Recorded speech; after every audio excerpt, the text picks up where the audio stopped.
Experience Mediterranean treasures and more northerly pleasures with Viking on the 15-day passage through Western Europe.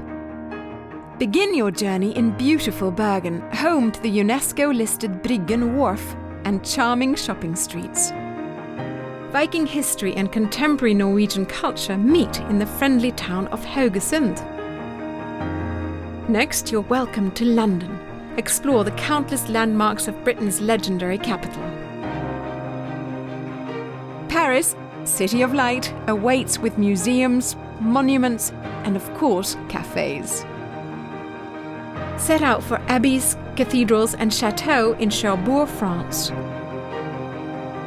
And the coastal attractions of Galicia's lovely port of La Coruña. Portugal's Porto boasts centuries of history, renowned wines, and vibrant culture.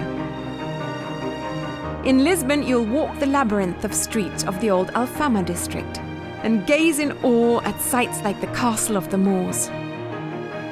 Your next destination is Spain and fascinating Cadiz, home to elaborate plazas and the iconic gold-domed cathedral.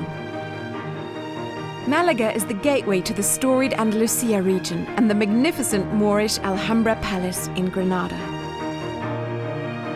Your Viking cruise ends in breathtaking Barcelona, where an overnight stay lets you experience the city by day and by night.